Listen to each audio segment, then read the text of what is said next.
E aí, galera, como é que vocês estão? Mais um sabadão aqui de manhã e você está acompanhando o Ministério Integre, que é o Ministério de Jovens aqui da IBNU, e a gente vai continuar o nosso bate-papo sobre o Evangelho de Marcos. Nós estamos no capítulo 7 e muita coisa, né? Muitas águas já rolaram aí ao longo desses últimos 6 capítulos que a gente conversou. Muita lição, muito aprendizado, muito bate-papo gostoso e principalmente muita coisa prática para gente que está lidando aí o dia a dia com questões que envolvem família, trabalho, que envolvem as nossas decisões do dia a dia. Tem muito material bom. É por isso que, se você de repente começou agora, né, no capítulo 7, claro, acompanhe o vídeo, não tem problema, você vai curtir também. Mas se você quiser, vamos dizer assim, poxa vida, o que está acontecendo aqui? Pode dar um pause, assistir 6 outros vídeos bem curtinhos, e aí então você entra nesse capítulo 7 aí já quente, né, para poder participar com a gente. E você também já fica ligado, por quê?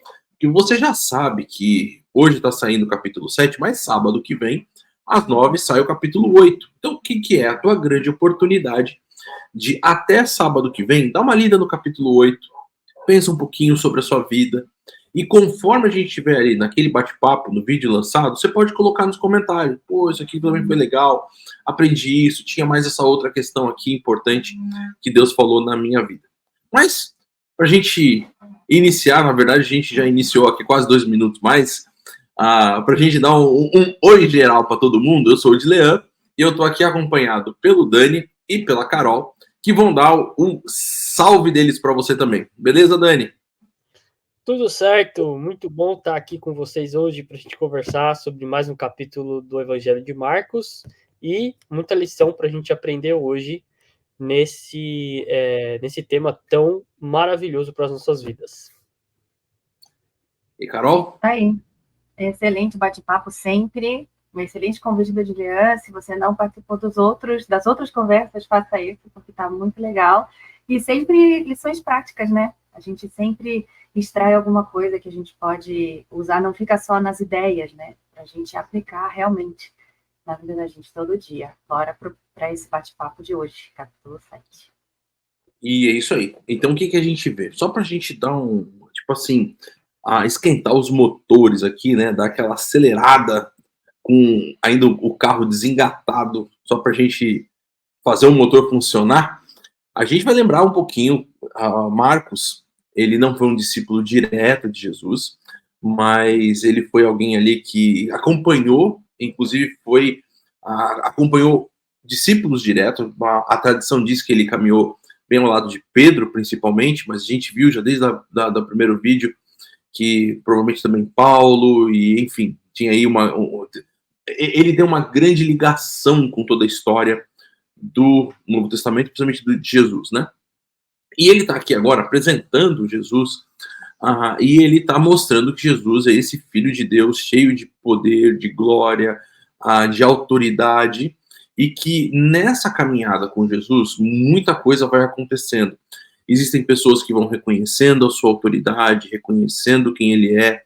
Existem aqueles que começam a rejeitá-lo em relação àquilo que ele faz, a forma como ele vive, e muita coisa vai apresentando. E aí, então, a gente vai ter alguns capítulos que são bem marcantes, que são que quando Jesus começa a falar sobre as parábolas do reino, mostrando que, em relação a toda essa realidade daquilo que está acontecendo, o reino de Deus chegou e ele precisa ser espalhado, e Deus quer, ao mesmo tempo, alcançar o meu coração e me transformar em alguém que também espalha esse reino de Deus.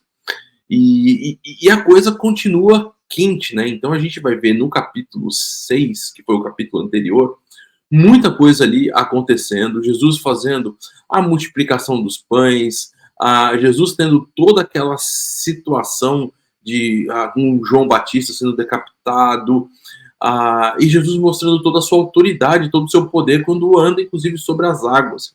Mas a gente percebe que muita coisa ainda não está, vamos dizer assim, certa na cabeça dos discípulos. Quando a gente termina o capítulo 6, A gente vê, por exemplo, que as pessoas, os discípulos estavam ali gritando porque tinham ficado aterrorizados por causa daquilo que estava acontecendo.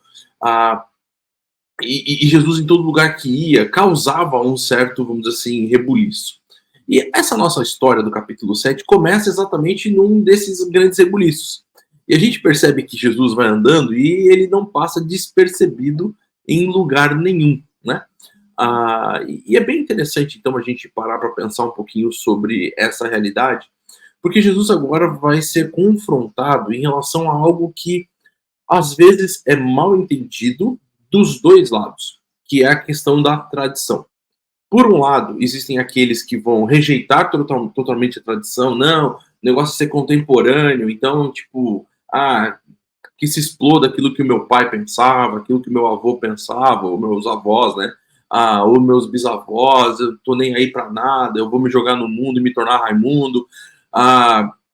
E por outro lado, tem aquele que não, tipo assim, a forma como foi feito é a única forma correta, nunca há outra possibilidade de se pensar, e a gente precisa caminhar sempre nisso. E Jesus começa a lidar um pouquinho com essa realidade dessa tradição, onde é uma tradição que não reflete nenhum tipo de compreensão e nem de transformação interna. E eu acho que isso é o ponto aí para a gente começar a pensar, porque eu tenho certeza que você, na sua vida, também passa por essas questões. Espera aí, por que eu faço isso? Por que eu faço assim? Como é que é? Por que é assim? Por que na minha igreja fazem dessa forma? E isso faz parte de questionamentos que são saudáveis e que a gente precisa lembrar e lidar no nosso dia a dia. E a história, então, aqui... Oi? Esse contraponto que você está trazendo é muito interessante. Por quê? Porque a gente vai ver justamente esses líderes, né, religiosos, eles não param para pensar sobre se o que eles estão fazendo pode ser repensado diante de Jesus, né? Eles têm tanta certeza de que a tradição deles e aquilo que eles têm, né, esses ensinamentos, que às vezes não são nem fundamentados no próprio texto, né, nas escrituras sagradas, mas nos ensinos de outros.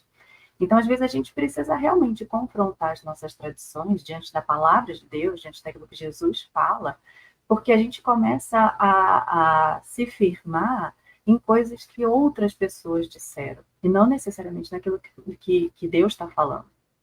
E então, diante de Jesus, é muito engraçado, porque esses líderes da lei, eles nem param para pensar se eles têm que colocar em xeque aquilo que eles acreditam.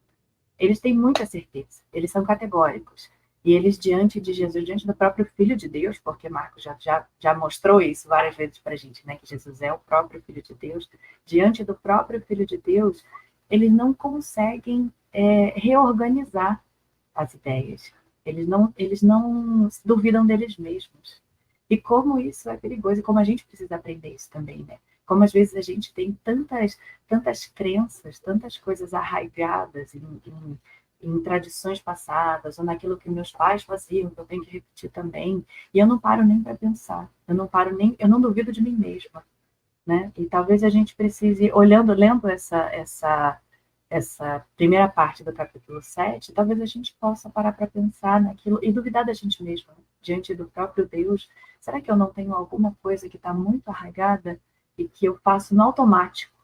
E eu tenho tanta certeza daquilo que eu nem duvido de mim. E o problema, né, é que aí você acaba se tornando exatamente aquilo que Jesus condena aqui, né? Porque você acaba fazendo coisas por repetição, sem reflexão, e essas coisas não encontram nenhum tipo de verdadeira adoração. Caramba, olha que bonitinho, hein? Porque, na verdade, aí você começa... Porque Jesus vai dizer... Gente, eu imagino ouvir isso de Jesus. Esse povo me honra com os lábios, mas o seu coração está longe de mim. Em vão me adoram. Seus ensinamentos não passam de regras ensinadas por homens. E ele está dizendo que foi Isaías que disse isso, profetizou isso.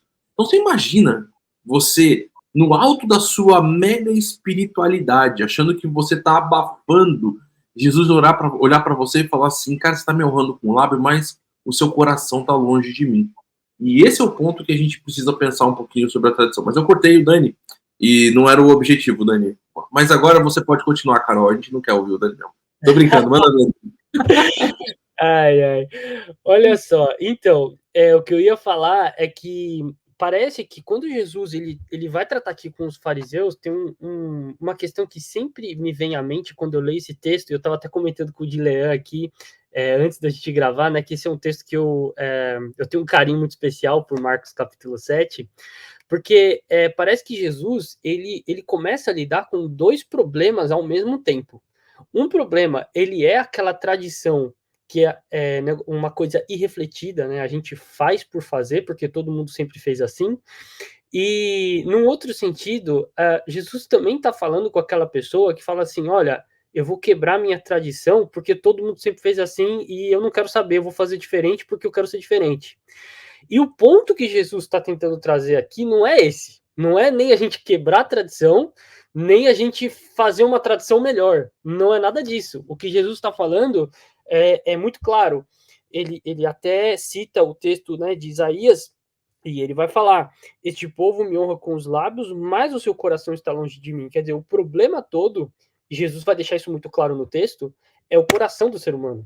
Então, é o quanto a gente se afasta de Deus por deixar a coisa automática, seja para soltar demais, seja para prender demais, né, a questão da tradição. Então, o ponto que a gente pode trazer de aplicação para as nossas vidas é esse: o quanto aquilo que a gente está fazendo ou deixando de fazer, o quanto isso representa para nós um relacionamento realmente profundo, uma aproximação daquilo que Deus tem para a minha vida, daquilo que realmente tem significado diante de Deus. E a gente fazer disso, né, algo muito mais importante do que a mera tradição ou a mera quebra da tradição. Acho que o ponto é esse. O quanto isso está me aproximando de Deus. E quando Jesus ele vai até tratar com os discípulos, né, é exatamente isso que fica muito claro, o quanto você está se aproximando de Deus. Diga lá, Dilean. Então, porque a gente pega, né, o que eles estavam fazendo. Você pode dizer assim, mas os mandamentos eram uma tradição. Afinal, foi dado isso aí lá, vamos dizer assim, em Êxodo 20, né? Foi lá quando... Há muito tempo, em Êxodo 20, tem um monte de capítulo para trás. Mas isso foi dado lá no Sinai, né? Lá quando o povo sai do Egito, chega lá no Sinai e fala assim, não, isso aí tá lá. Mas o grande problema, veja só, aquilo era, de certa forma, uma tradição, porque afinal era algo que eles tinham e era algo que eles deveriam fazer. Só que aí eles trocam o fazer correto pelo desejo do próprio coração, né? Como o Dani colocou bem. Porque assim, o que me agrada mais? Obedecer a esse mandamento ou falar que esse mandamento diz outra coisa para ser contemporâneo e aplicar agora de uma forma que eu seja beneficiado, né? E aí, então, nesse processinho aí é que a coisa vai mudando, né? É interessante como até mesmo nessa questão, e eu falei no começo sobre isso, sobre os pais e tudo, porque o texto trabalha com isso. A gente acaba negligenciando até a própria família com esse desejo de ser, nesse sentido, não contemporâneo, mas no sentido de ser esse rebelde sem causa contra a tradição. E eu acho que por isso que o equilíbrio entre você ver o que é tradição no sentido daquilo que foi nos dado e isso faz bem. Quando a gente olha, por exemplo, para os provérbios. Os provérbios são o quê? Observações dos sábios a respeito de como a coisa funciona, de como a vida funciona. Eu falo assim, olha, é o seguinte, 100% das vezes que eu vi alguém colocar o dedo na tomada, deu ruim, se estava a energia elétrica funcionando. Então, é o seguinte, antes de enfiar o dedo na tomada, observe, ou melhor, não coloque o dedo na tomada, ou então, pelo menos, só coloque se tiver a luz elétrica desligada em casa. É uma observação daquilo que ficou óbvio da vida. E então isso se torna, de certa forma, que é a tradição, aquilo que as pessoas faziam e como dava certo fazer, ou qual é a maior probabilidade de dar certo. Mas aí a gente acha que a gente é novo, contemporâneo, e que a gente resolve o mundo simplesmente com uma caminhada na Avenida Paulista, segurando alguma coisa, e tudo se modifica e a gente acaba tornando a coisa bastante vazia. né? Ô, Dilian, e até isso que você está falando, eu acho muito interessante também ressaltar o seguinte, que quando a gente para pensar, né, nessa tradição toda que a pessoa vai levando as últimas consequências, por exemplo, ela perde de vista o que a tradição de Moisés realmente tinha por intenção. Porque ali, quando você vai ver os mandamentos, eles têm por objetivo basicamente duas coisas: falar para você qual é a melhor forma de você se relacionar com Deus e com o próximo. E aí a gente tem os dois grandes mandamentos, né? Amar a Deus e amar o próximo. E aí, muitas vezes, a tradição ela pode chegar no ponto de tentar romper com um desses dois grandes princípios. E aí a pessoa, que nem acontecia aqui, Jesus está criticando essa tradição da substituição, né, da oferta, desculpa, da substituição daquilo que se ajudava para os pais, de como honrar pai e mãe, substituía isso por uma oferta. Então, isso aqui você está, na verdade, rompendo com um princípio muito importante da lei de Moisés, que é amar o próximo, que é amar as pessoas. E aí é que está o ponto, né? A tradição, ela não pode ficar na frente, não, se colocar entre você e o seu próximo, ou entre você e Deus. Porque se isso está acontecendo, então é hora da gente rever a nossa tradição, né? Gente, isso que vocês estão falando é tão interessante, porque, puxando aquele gancho do que o Dani está falando, de romper com a tradição, ou não, vamos manter a tradição. Mas por que é que a gente faz isso? E olha como ele fecha essa primeira parte do capítulo 7 ali, né? Entre os versículos 20 a 23, que ele fala a respeito das coisas que brotam de dentro do coração da gente. Então, no fim das contas, tudo é a sua intenção. Com que intenção você faz as coisas? Você vai seguir a tradição por quê? Com que intenção? É exatamente o que o Dília está falando, é para me beneficiar? Ou eu estou recebendo os mandamentos de Deus para ajudar as pessoas, para amar as pessoas e para fazer aquilo que realmente o princípio da lei envolve, que é Deus amando as pessoas, né? Deus não deu regras para a gente para a gente ficar bloqueado ou para limitar as nossas ações, muito pelo contrário, para que a gente possa expandir isso, né? Então, com que intenção eu estou seguindo a tradição? Ou com que intenção eu vou resolver? Não, vou quebrar com tudo. Com que intenção? É só porque eu quero me beneficiar? É porque eu quero? Não, agora eu quero fazer o que me der na telha. Então eu vou quebrar com tudo. Não quero saber, né, de ninguém. Eu vou fazer o que eu estou interessado em fazer. E, na verdade, a gente vê, Jesus fala isso pra gente, que o que brota do nosso coração é mal. Então, talvez por isso, né, Deus tenha dado para a gente algumas regras. Por quê? Porque Deus conhece a gente melhor do que ninguém. Ele sabe que quando a gente faz as coisas pela nossa própria intenção, do nosso próprio coração, isso vai dar ruim todas as vezes, seja seguindo a tradição ou quebrando com ela. E eu acho que daí a gente consegue avançar até um pouquinho, porque como a gente está falando sobre aquilo que tem dentro, né, vamos dizer assim, as intenções, a gente está falando sobre aquilo que tem dentro, vai revelar, né, na verdade aquilo que a gente faz revela aquilo que está lá dentro, é de dentro que saem os maus pensamentos, a imoralidade, roubo, homicídio. A gente daí entra numa história bem interessante, ainda dentro do capítulo 7, óbvio, a gente vai ficar nele, mas que é de uma mulher que, inclusive, estava totalmente, vamos dizer assim, desconectada de toda a tradição, porque, afinal de contas, ela era grega sírio-fenícia. Só que ela demonstra algo interno dentro dela, que é a discussão que nós fizemos nos capítulos anteriores. Quando você tem a filha de Jairo, quando você tem aquela mulher com o fluxo de sangue, quando você tem um monte de coisas, Jesus falando, cara, a questão é como que você responde em fé em tudo isso. E isso tudo está interligado, porque afinal de contas, não é ter uma tradição. Eu vou obedecer esse mandamento porque faz parte da minha cultura, né? Eu vou obedecer isso aqui porque faz parte da forma como eu aprendi dos meus pais. Agora, eu respondo positivamente a esse mandamento, eu o obedeço, porque eu tenho fé que foi Deus quem me deu e é a forma correta de viver. E essa mulher, ela entra com esses dois pés no peito de todo mundo, porque ela chega e responde em fé com extrema humildade diante desse Senhor, que inclusive, talvez uma primeira olhada, pode ter parecido até meio, vamos dizer assim, grosseiro, porque ele falou assim, deixe que primeiro os filhos comam até se fartar, pois não é correto dar o pão dos filhos e lançá-lo aos cachorrinhos. E ela responde, mas os cachorrinhos também comem debaixo da mesa. E essa resposta faz com que revele o interior dela, que ela não esteja ligada a nada dessa tradição e ela esteja tentando se conectar com o Senhor e ela alcança aquilo que ela realmente precisa. Quando o versículo 30 termina, diz: ela foi para casa, encontrou sua filha deitada e o demônio já tinha deixado essa menina.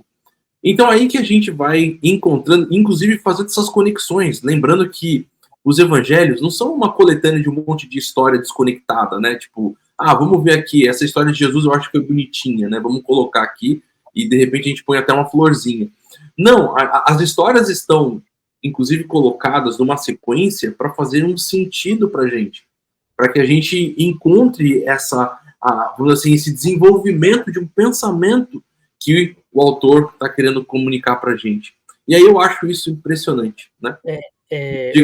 Eu acho curioso esse negócio da mulher grega Sírio-Fenícia, porque a um olhar de tradição, de alguma tradição, poderia dar a impressão de que ela não tem nenhuma forma de se aproximar de Jesus.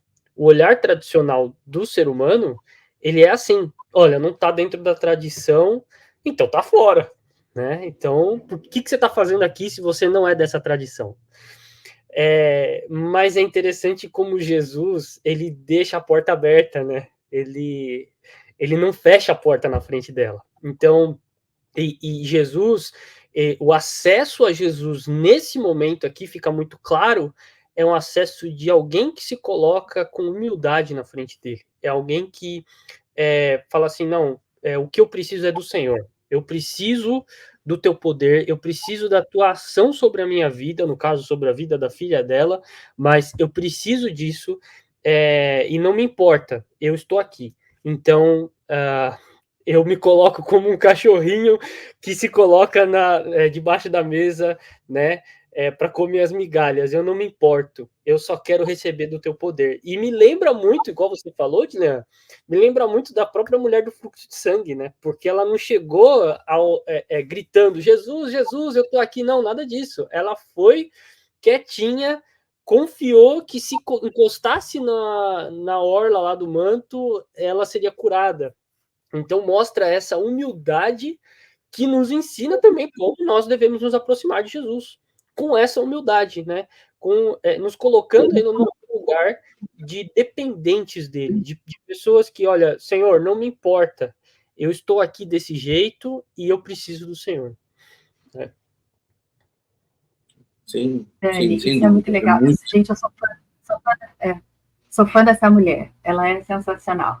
Porque ela justamente não entende nada dessa tradição, né? Ela não é, mas ela sabe quem Jesus é, porque ela vai pedir ajuda a ele. Então, apesar dela não ter a ver com aquela religião, ela sabe que ele é o filho de Deus que pode ajudar ela. E ela tem, eu acho tão impressionante, porque ela me parece que ela tem a autoestima no lugar. Ela não se acha nem bam, ela não se acha superior como os líderes da religião, e essa parte do capítulo parece que faz um contraponto provocativo, né? Porque a gente acabou de falar dos líderes da religião que se acham os tops da galáxia, né, que eles têm a razão toda, e aí vai contrapor com uma mulher que não é da religião, mas ela sabe o lugar dela, ela sabe quem ela sabe para que Jesus veio, e isso não altera em nada a autoestima dela. Ela não fica, por exemplo, ela não acha ruim que Jesus fala para ela que ele veio primeiro para aqueles do povo dele. Né? Jesus fala, olha, eu primeiro tenho que atender as necessidades do meu povo, foi para isso que eu vim. Ela sabe disso. Ela fala, beleza, mas um pedacinho, uma migalhinha de qualquer coisa que Deus possa me dar, já é mais do que suficiente. Então, ela tem uma autoimagem correta, ela tem autoestima no lugar, ela sabe, né, quem ela é, e ela não precisa, qualquer palavra de fora não vai abalar a estrutura dela. Ela sabe, ela está consciente, né, de que ela não é da tradição, ou que ela, né, Jesus veio para outros propósitos primeiro, mas qualquer coisa, um pedacinho do poder de Deus já é mais do que suficiente. E olha que bonito isso. Isso mostra para a gente bastante contentamento também, né? Como a gente já recebeu tanta coisa de Deus. A gente já tem muita coisa e a gente não consegue enxergar isso e a gente não se contenta mesmo que seja com a migalha, porque qualquer migalha do poder de Deus é mais do que suficiente. Então, acho isso sensacional. Muito legal, muito legal. E então, o que a gente pode, de repente, fazer aqui? Já estamos chegando aí quase 26 minutos praticamente. A gente pode começar, vamos dizer assim, que tudo disso a gente pode aprender e aplicar na minha vida, na vida do Dani, na vida da Carol e na sua vida também, que está aí participando com a gente. Em primeiro lugar, não despreze nem se apegue à tradição sem fazer uma boa reflexão. Perceba que aquilo que pode e que vai te produzir uma vida de compreensão a respeito de Deus e de como amar a Deus e amar ao próximo, isso você precisa se apegar. E você precisa se apegar a isso até mesmo mais do que as questões que envolvem aquilo que você entende que poderia ser o melhor. Faça aquilo que é o certo. E, em vez de se apegar a outras coisas, foque o seu objetivo em realmente obedecer a Deus e amar o próximo. É isso. Acho que essa questão vai bem. Se você tem que ter uma tradição na sua vida, que essa tradição seja essa, de conhecer cada vez mais ao Senhor através da sua palavra e aplicar isso na sua vida envolve você alcançar outras pessoas de uma forma que leve essas pessoas a também uma compreensão cada vez maior de quem Deus é para elas e do bem que isso vai produzir. Então, seja na sua faculdade, seja na sua família, seja no seu trabalho, seja onde você estiver, em primeiro lugar, não se ponha contrário às tradições. Você chegou lá, todo mundo no trabalho fazia desse jeito, você fala assim, não, mas eu sei o jeito que é o melhor. Calma, não vai querer mudar o mundo de uma noite para o dia. O único que fez isso foi Jesus, isso custou a vida dele. Então, segura a sua onda, né? Permita que as coisas que estão acontecendo continuem acontecendo, mas talvez o que você pode é sempre trazer uma oportunidade de fazer com que aquilo que já acontece aconteça de uma forma que faça com que as pessoas reflitam sobre si mesmas, o seu papel diante de Deus e diante do próximo. E você colocando isso como foco talvez para você, eu tenho certeza que você vai transformar pessoas através da sua vida e do seu desejo, inclusive, de caminhar junto com essas pessoas dentro daquilo que é importante para elas e de como isso vai ser abençoador para você também. E para a gente encerrar agora esse nosso vídeo, vou pedir para o Dani e também para a Carol, para eles fazerem essa reflexão final de cada um deles, e aí a gente parte para esse nosso encerramento. Dani? Olha, eu acho muito interessante tudo isso que você falou, Dilia, e eu acrescento um pequeno ponto na reflexão que a gente fez aqui hoje, que vai um pouquinho além, esse ponto da tradição, que muitas vezes a tradição, o que ela faz? Ela transmite para a gente uma falsa sensação de segurança de que o nosso destino está nas nossas mãos, basta seguir a tradição, ou basta romper com ela, dependendo daí do extremo que você se encontra. Mas o que a gente tem que aprender com essa mulher grega sírio-fenícia é que não, é que nada disso está no nosso controle, que a gente só tem uma opção, que é se colocar diante de Jesus e confiar nele. Que a gente só tem uma opção, que o nosso coração honre a Deus, sirva o próximo com misericórdia, sabendo que tudo está nas mãos dele, tudo está nas mãos do nosso Senhor. A tradição ou a falta dela não vai nos dar domínio de coisa alguma, né? Nós somos do Senhor e estamos aqui para amá-lo, glorificá-lo, servir ao nosso próximo. Então, essa fica aí a minha mensagem de despedida de hoje. Que Deus abençoe aí a vida de todo mundo que está assistindo. Gente, que bate-papo excelente, né? Eu fiquei pensando sobre as coisas que vêm de dentro do nosso coração.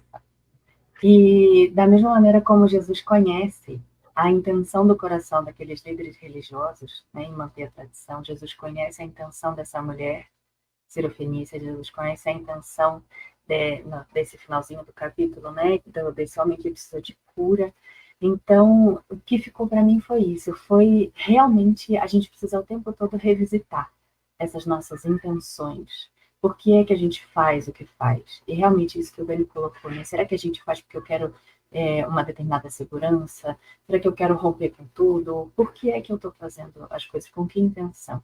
E aí eu acho que quando a gente entrega isso nas mãos de Deus, quando a gente permite que Deus sonde o nosso coração, nos mostre com que intenção a gente está fazendo as coisas, a gente se rende completamente a Ele, a gente consegue agir, a gente consegue ajudar o próximo, a gente consegue manter ou não a tradição de maneira mais equilibrada, né? Porque a gente é verdadeiro com a gente mesmo e com aquilo que a gente está fazendo.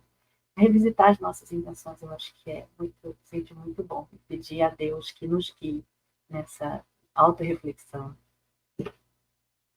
Amém. Bom, então, para deixar um convite final aqui, você sabe, todo sábado às 9 horas da manhã sai aqui o nosso vídeo do Ministério Integre.